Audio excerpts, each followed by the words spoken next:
everyone, welcome back. For those of you who are new here, my name is Brittany. I'm a health coach and nutritionist, and my channel is all about helping you to create delicious low FODMAP meals to improve your digestive health. And today we're gonna be making gluten-free banana bread. Now, I like this recipe because banana bread is super easy and you can make it so many different ways and it usually always comes out good. Like, I've made this like 4 different ways. I have like 4 different recipes written here in my notebooks. But today, this is going to be the 5th iteration and I think it's going to be the best.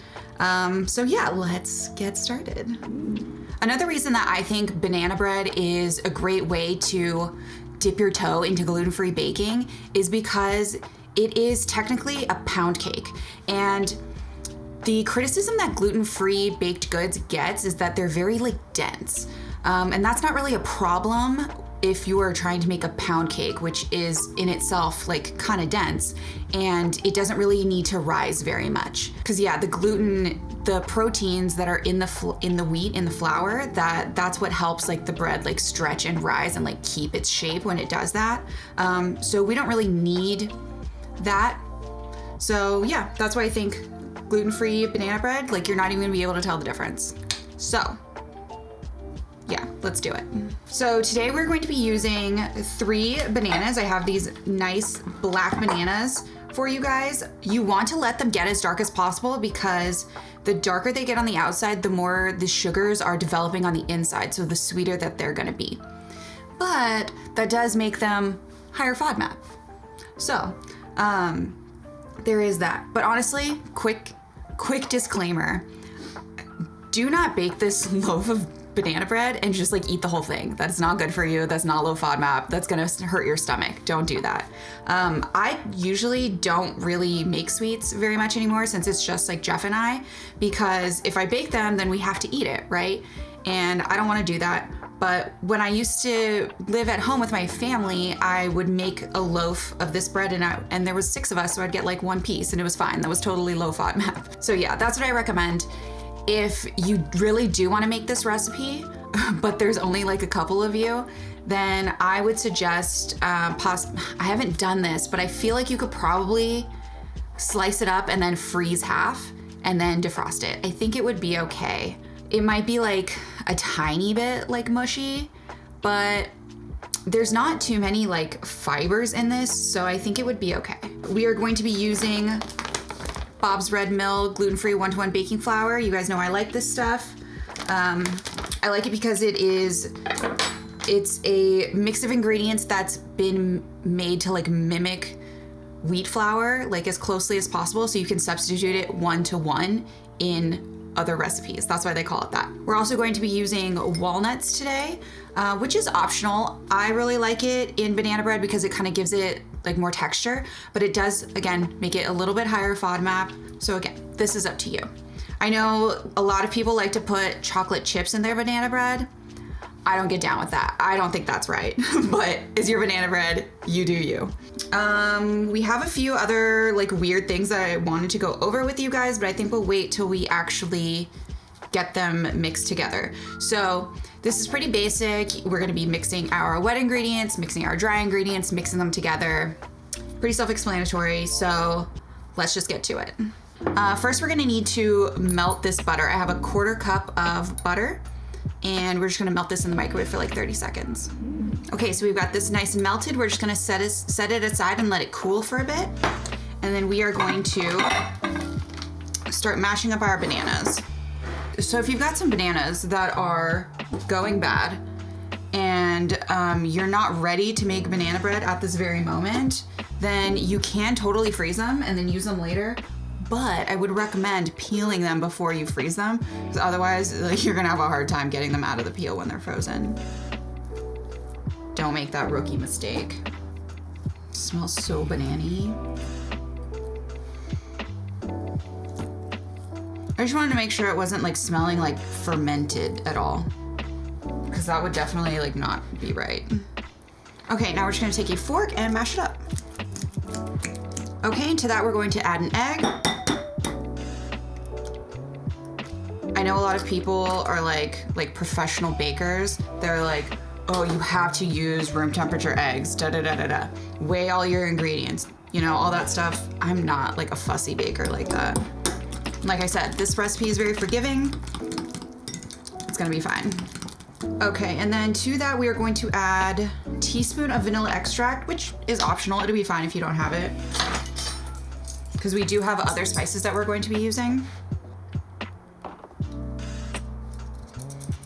And then we are going to be adding a tablespoon of white wine vinegar.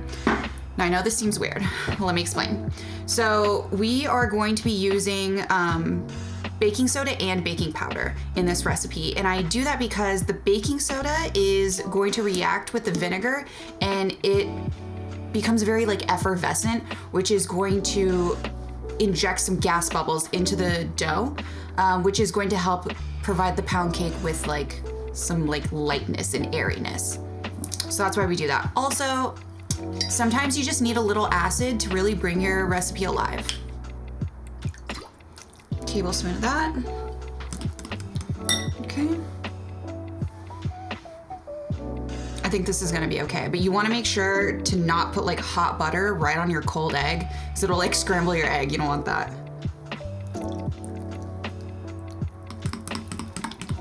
Okay, now let's set this aside while we mix up our dry ingredients. So a couple of my recipes say 1.5 cups of flour and a couple of my recipes say 2 cups of flour.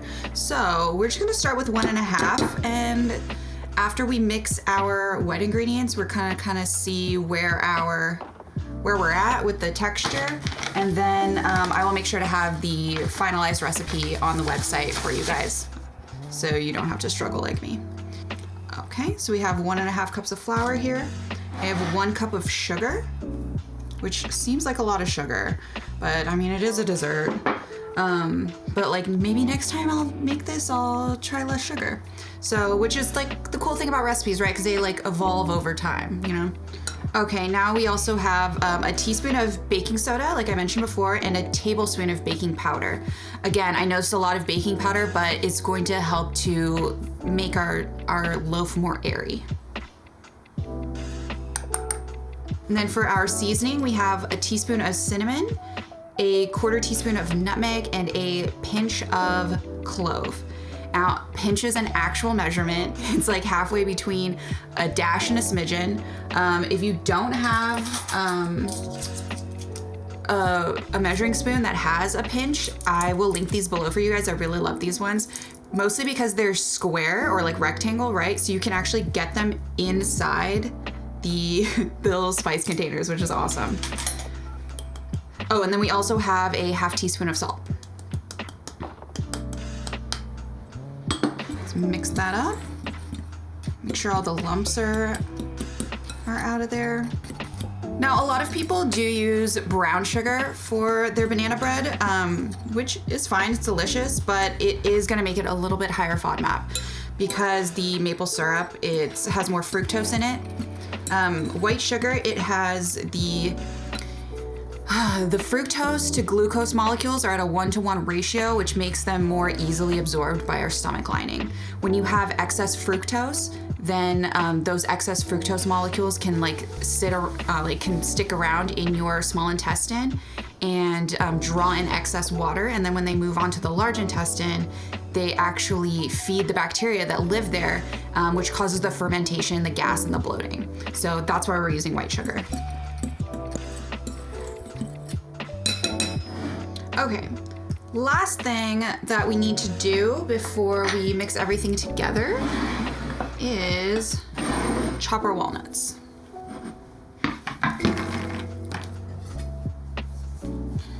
So I'm just gonna give these a rough chop. I like big chunks, you know, because I'm a texture person. Okay, that is good enough for me. Oh, maybe this one. So let's mix everything together.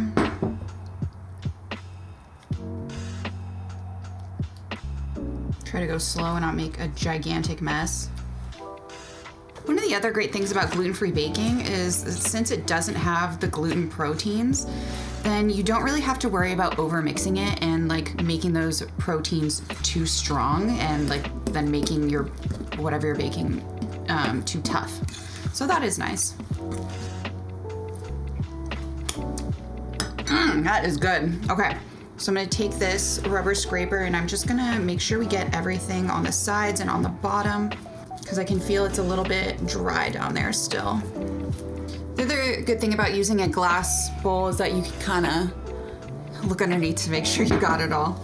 Now, I'm liking the texture of this batter, so I don't think I'm gonna add any more flour. Okay, so the last thing that we need to do is add in our walnuts and then get it into our loaf pan. But first, really quick, I'm going to preheat our oven to 325. So I'm going to add 2/3 of these nuts, and then I'm gonna save the other third for topping. We're just gonna gently fold that in there. So now I have this Pyrex loaf pan here. You can use a metal one if that's what you have. And then we're just going to grease it. I'm gonna spray it with this avocado oil spray really quick. If you don't have any spray like this, you can take a little butter on your fingers and just like wipe it all the way in there. I've done that plenty of times. I just don't wanna get butter under my nails right now.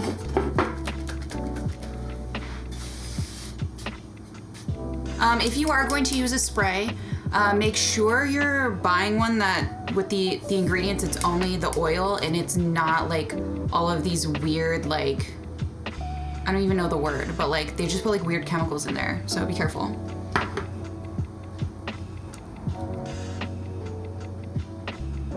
Just kind of spread that out.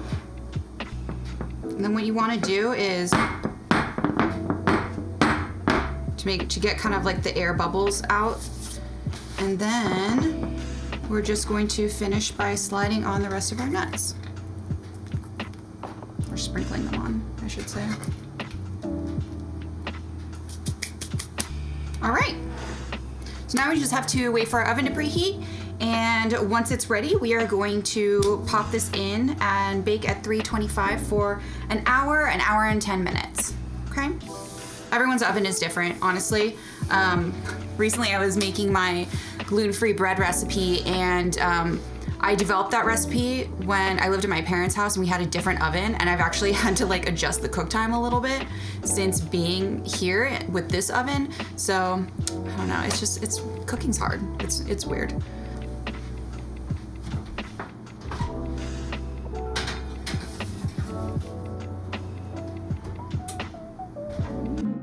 Our banana bread has been baking in the oven at 325 degrees for an hour, and now we're going to take it out and check it. To do that, you're going to insert a clean knife right into the center and pull it out, and if it comes out clean, just like this, then it's done. If it's still sticky, then you're going to want to put it back in there and cook a little bit longer, 5 to 10 minutes. And now we're going to leave this out to cool for 10-15 minutes before taking it out of the loaf pan. Okay, so our banana bread has been cooling in the baking dish for about 15 minutes. And now I'm just gonna take it out of this dish and put it on a wire rack to finish cooling. And that's because it's going to allow the heat and the steam to kind of like escape through the sides and the bottom so it doesn't get soggy in there. I'm gonna cover my wire rack with parchment paper because somebody put it in the dishwasher and now it's all rusty on top, but you don't have to do this. Just gonna run a butter knife along the sides. And then, oh, look at all that steam still. So we're gonna let that finish cooling. And remember, the cooling process is part of the cooking process. Like, you cannot cut into this when it's still like this hot. It's just not right. So yeah, we are gonna let this cool for, I don't know, probably like another hour or so until it comes down to room temperature, okay? See you in an hour. All right guys, here we have our banana bread. It's been about an hour and a half and it's cooled down significantly. Didn't even really get the rack lines. I'm so excited about that. Now let's cut into it. I'm gonna use a serrated knife for this.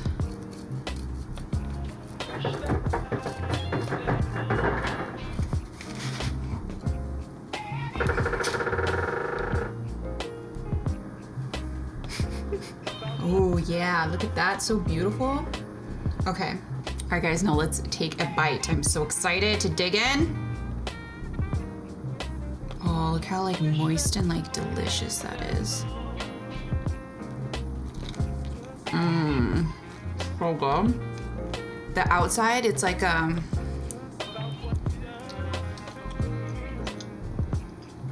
do I describe this? It's like a little bit like harder on the outside, and it's like a little bit like sweeter because the sugars have caramelized.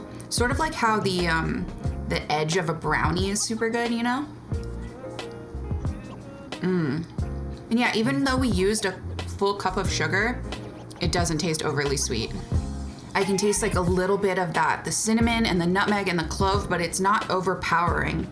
Like it's still very much banana bread instead of like a spice bread, you know? And see this like crumb in here?